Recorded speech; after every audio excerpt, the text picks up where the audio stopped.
main problem now is cocaine, and the problem of cannabis, marijuana, is rising because it's not the same drug as 20 years ago.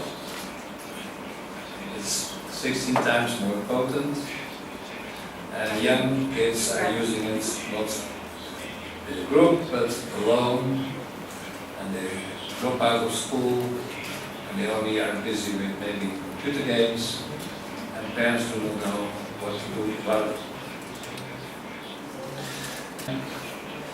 The therapeutic communities usually were found by professionals like myself, and we use the American therapeutic communities as a model. We started with a staff consisting usually with social workers, doctors, psychiatrists, occupational therapists, group workers, teachers, nurses, psychologists, and psychiatrists. Only later, when there had people who finished the program, we added recovered addicts to our staff. The professors in this disease, like myself,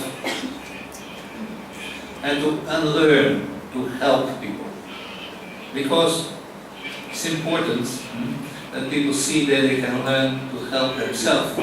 After some time, we said, well, it's not enough to be a staff, you need to be trained. So we had an opportunity to send them to part-time studies to become a social worker, a group worker, so they could speak the language of professionals and not feel insecure working with psychologists or social workers. Now we saw that in both groups there was a fear to be incompetent for the role of a staff member in the therapeutic community. And I can come back to that later. Many professionals in Europe started to introduce specific therapies inside the therapeutic communities.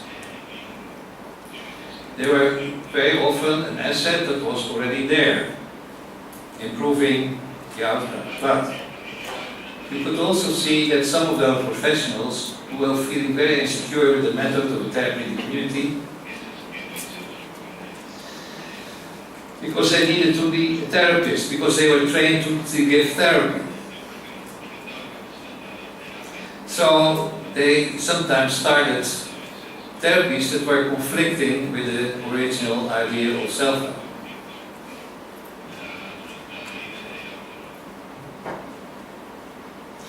So you need to see, if you introduce these therapies, can you integrate them with the original philosophy of your therapeutic community?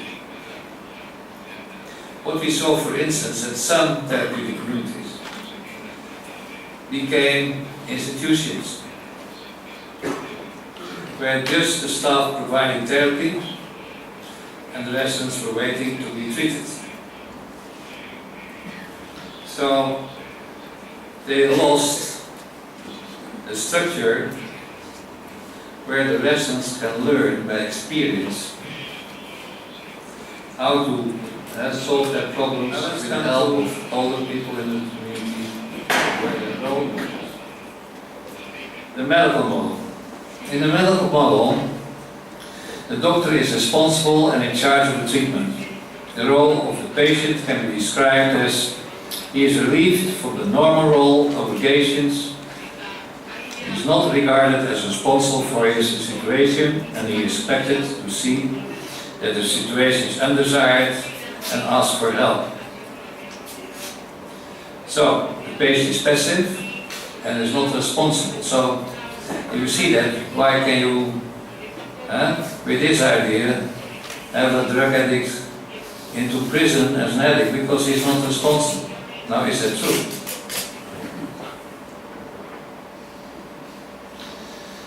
However, it's also dangerous to say that the addict is not responsible for his addictive behavior, because then we say, oh, when he is not responsible, he cannot do anything to change his behavior.